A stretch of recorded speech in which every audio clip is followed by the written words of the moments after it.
मी राज्यातील शेतकऱ्यांच्या खात्यात उद्या 4,000 रुपये जमा होणार आहेत। नमो शेतकरी आणि पीएम किसान हप्ता वितरण 2026 नवीन नियम आणि जिल्ह्यांची यादी। नमस्कार शेतकरी बांधवांनो, आजचा दिवस महाराष्ट्र राज्यातील 93 लाख शेतकऱ्यांसाठी ऐतिहासिक आहे। राज्याच्या मंत्रिमंडळाने मोठा निर्णय घेतला असून नमो शेतकरी महासन्मान निधीचा 8वा हप्ता आणि पीएम किसान योजनेचा 22वा हप्ता आज एकाच वेळी वितरित केला जात आहे। म्हणजेच तुमच्या खात्यात 4,000 रुपये जमा होणार आहेत। पण मित्रांनो, या विशेष व्हिडिओमध्ये आपण फक्त हप्त्याबद्दल नाही, तर सरकारने 2026 साठी जे कडक नियम बदलले आहेत त्याबद्दल सविस्तर चर्चा करणार आहोत। 10 एकरची अट काय आहे, लाडकी बहीण योजनेचा यावर काय परिणाम होईल आणि कोणत्या 20 जिल्ह्यात आज पैसे जमा होत आहेत, हे सर्व आपण पुराव्यासह पाहणार आहोत। व्हिडिओ शेवटपर्यंत पहा, कारण अर्धवट माहिती नुकसानकारक ठरू शकते। पुढे जाण्यापूर्वी जर तुम्ही MH9 मराठी न्यूजवर नवीन असाल तर आत्ता चॅनलला सबस्क्राइब करा। आम्ही फक्त बातम्या देत नाही, तर शेतकऱ्यांच्या हक्कासाठी आवाज उठवतो। या व्हिडिओला लाईक करा, जेणेकरून ही माहिती जास्तीत जास्त शेतकरी बांधवांपर्यंत पोहोचेल। 7,200 कोटींचा निधी आणि मंत्रिमंडळ निर्णय। शेतकरी मित्रांनो, मुख्यमंत्री आणि उपमुख्यमंत्री यांच्या उपस्थितीत काल एक महत्त्वाची बैठक पार पडली। यामध्ये 7,200 कोटी रुपयांच्या निधीला प्रशासकीय मंजुरी देण्यात आली आहे। हा पैसा थेट बँकांना वर्ग करण्यात आला आहे। पीएम किसान 22वा हप्ता केंद्राकडून 2,000 रुपये, नमो शेतकरी 8वा हप्ता राज्याकडून 2,000 रुपये, एकूण 4,000 रुपये आज सकाळपासूनच DBTद्वारे जमा व्हायला सुरुवात झाली आहे। 20 जिल्ह्यांची निवड आणि सर्व्हरची समस्या। राज्यात 36 जिल्हे आहेत, पण सरकारने आज फक्त 20 जिल्ह्यांचीच निवड का केली? याचे मुख्य कारण म्हणजे बँकिंग सर्व्हरवर येणारा ताण। एकाच वेळी करोडो शेतकऱ्यांच्या खात्यात पैसे सोडल्यास बँकांचे सर्व्हर डाऊन होतात। 3 टप्पे। 1. सकाळी 10 ते दुपारी 2, दुपारी 2 ते संध्याकाळी 7, 3. संध्याकाळी 7 ते रात्री 12। जर तुम्हाला अजून मेसेज आला नसेल तर काळजी करू नका, रात्री 12 वाजेपर्यंत तुमची प्रतीक्षा संपेल। 2026 चे 4 नवीन नियम। सविस्तर नियम। 1. 10 एकरची अट। आता 10 एकरपेक्षा जास्त जमीन असलेल्या शेतकऱ्यांची पडताळणी होणार आहे। श्रीमंत शेतकऱ्यांना वगळून फक्त गरजू शेतकऱ्यांना प्राधान्य दिले जाईल। नियम 2. लाडकी बहीण योजना।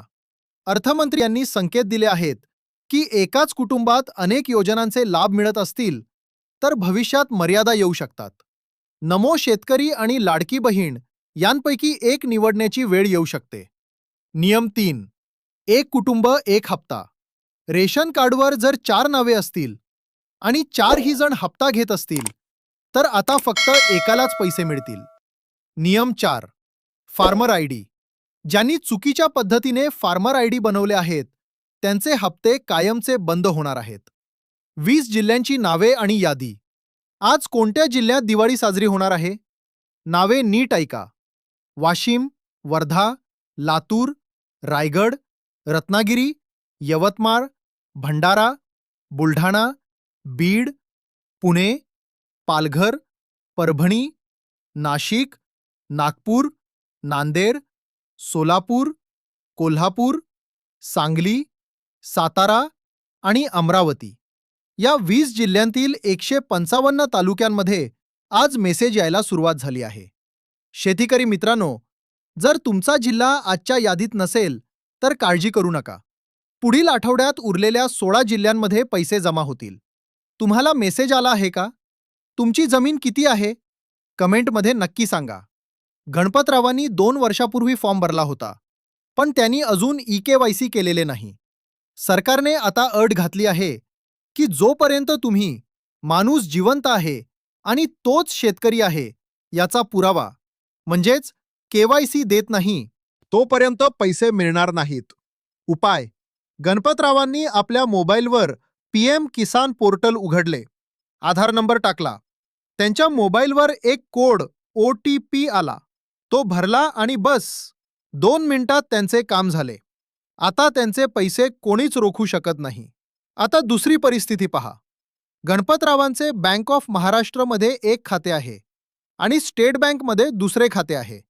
पण त्यांचे आधार कार्ड कोणत्याच खात्याला लिंक नाहीये. गडबड काय होते? सरकार जेव्हा दिल्ली किंवा मुंबईहून बटन दाबते, तेव्हा ते पैसे तुमच्या बँक खाते नंबरवर नाही, तर तुमच्या आधार नंबरवर पाठवले जातात. मग आधार ज्या बँकेला जोडलेले असेल, तिथेच पैसे जातात. उपाय: गणपतरावांना बँकेत जाऊन एक छोटासा आधार सीडिंग किंवा डीबीटी कन्सेंट फॉर्म भरावा लागेल. तो भरला की सरकारचे पैसे त्यांच्या खात्यात विना अडथळा जमा होतील. समजा गणपतरावांनी आपली 10 एकर जमीन 2 मुलांच्या नावे केली आहे. आता तिघेही, गणपतराव आणि 2 मुले, एकाच घरात राहतात आणि एकाच रेशन कार्डवर त्यांची नावे आहेत. नवीन नियम: 2026च्या नियमानुसार जर हे तिघेही एकाच रेशन कार्डवर असतील, तर तिघांनाही प्रत्येकी 4,000 रुपये मिळणार नाहीत. फक्त गणपतरावांनाच ते पैसे मिळतील. बाकी दोघांचे अर्ज अपार्टमेंट फॅमिली म्हणून बाद केले जाऊ शकतात. गणपतरावांकडून आपण काय शिकलो? 1. आधारला मोबाईल नंबर लिंक ठेवा. 2. वर्षातून एकदा KYC चेक करा. 3. तुमचे आधार कोणत्या बँकेला जोडले आहे, डीबीटी, हे बँकेत जाऊन खात्री करा. शेतकरी बांधवांनो, अनेक वेळा सरकार पैसे सोडते, पण तुमच्या खात्यात ते येत नाहीत. याचे 90% कारण असते eKYC पूर्ण नसणे किंवा आधार बँक खात्याला लिंक नसणे.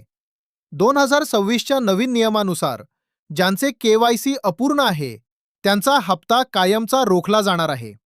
चला तर मग पाहूया, हे घरबसल्या मोबाईलवर कसे करायचे. PM किसान eKYC करण्याची पद्धत. मार्ग 1. मोबाईलवरून OTPद्वारे. सर्वात आधी PM किसानच्या अधिकृत वेबसाईटवर pmkisan.gov.in जा. उजव्या बाजूला eKYC हा पर्याय दिसेल. त्यावर क्लिक करा. तुमचा आधार नंबर टाका आणि सर्च करा.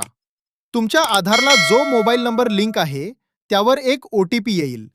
तो OTP टाकून सबमिट करा. तुमची eKYC पूर्ण होईल. मार्ग 2. CSC केंद्रावर फिंगरप्रिंटद्वारे.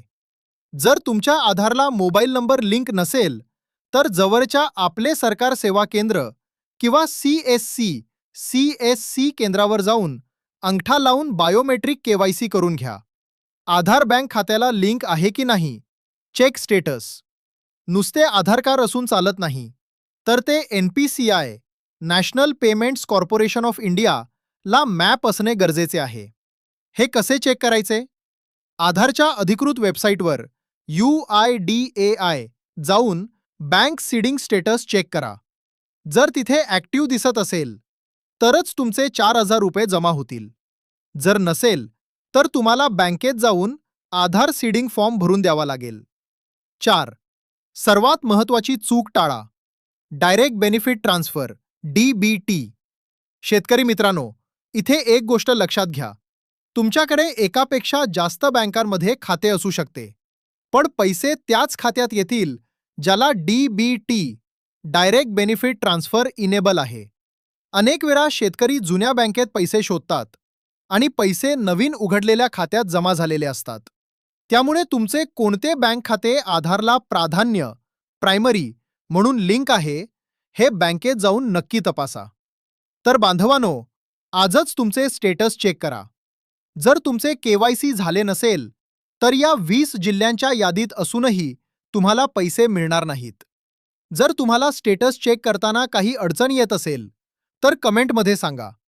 मी त्यावर वेगळा व्हिडिओ बनवून तुमची मदत करेन. जर तुम्ही MH9 मराठी न्यूजवर नवीन असाल, तर आत्ता चॅनलला सबस्क्राईब करा. ही माहिती तुमच्या WhatsApp ग्रुपवर नक्की शेअर करा. पाहत रहा MH9 मराठी न्यूज. भेटूया पुढच्या महत्त्वाच्या व्हिडिओत. धन्यवाद. जय जवान, जय किसान.